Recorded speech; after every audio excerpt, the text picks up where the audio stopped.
TV किणिले दुईटी phone free. आपण जानिछन्ते कि वर्ष 2020 रे सैमसंग आनीछि दमदार ऑफर। ए ऑफर कहीं स्वप्न रे सुधा भाभी नथिबे, जेउथि कि सैमसंग एबे लोकप्रियतार शीर्ष रे। वीडियो शेष पर्यंत देखंतु आउ आपण भी यार लाभ उठांतु। टीवी किणिले फ्री रे पाइबे दुईटी मोबाइल फोन। एभली किछि बम्फर ऑफर आनीछि सैमसंग। वर्ष 2020 रे कोरोना पाई जेतेबेले बजार अवस्था सेतेटा भल नाही, सही समय रे सैमसंग ताहार ग्राहकंक पाई आनीछि एभली सुंदर ऑफर। अधिकांश चीन सामग्री व्यवहार करुथिले लोके, तेबे गलवान घाटी रे हिंसा घटना रे चीन रो असल चेहरा पदारे पड़िबा परे चीन सामग्री को वर्जन करने पूरा प्रस्तुत भारत। एथिपाई ग्राहकंकु मोबाइल टीवी अत्यावश्यक सामग्री जोगाई देबाकू आगे आछंती अनेक देश। अन्य देशर कंपनी नुआ नुआ ऑफर आनिबा आरंभ कर सारे। तेबे ग्राहकंकु आकृष्ट करने प्रतियोगिता बजार रे सैमसंग कंपनी टीवी को नहीं आनीछि एक आकर्षणीय ऑफर।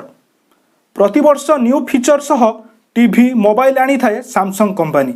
2020 मसीह रे QLED 8 सीरीज टीवी लॉन्च करने को जाउछि सैमसंग।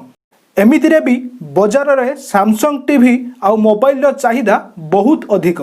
QLED 8 टीवी दुनियार प्रथम टीवी, जोथिरे latest ultra thin form factor और पिक्चर क्वालिटी सह सराउंडिंग साउंड कॉम्बिनेशन मध्य रहिछि।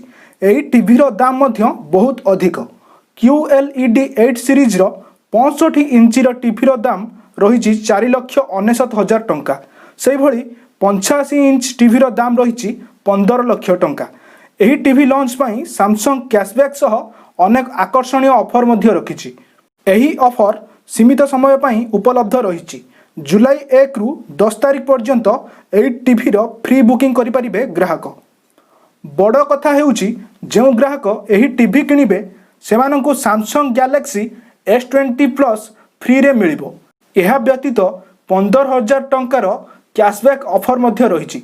ग्राहकंक पई एने सैमसंग तार ऑफिशियल ट्विटर हैंडल रे सूचना देइछि, जहाँ वर्ष 2020 रे सैमसंग यूजरंक पई एक भल खबर।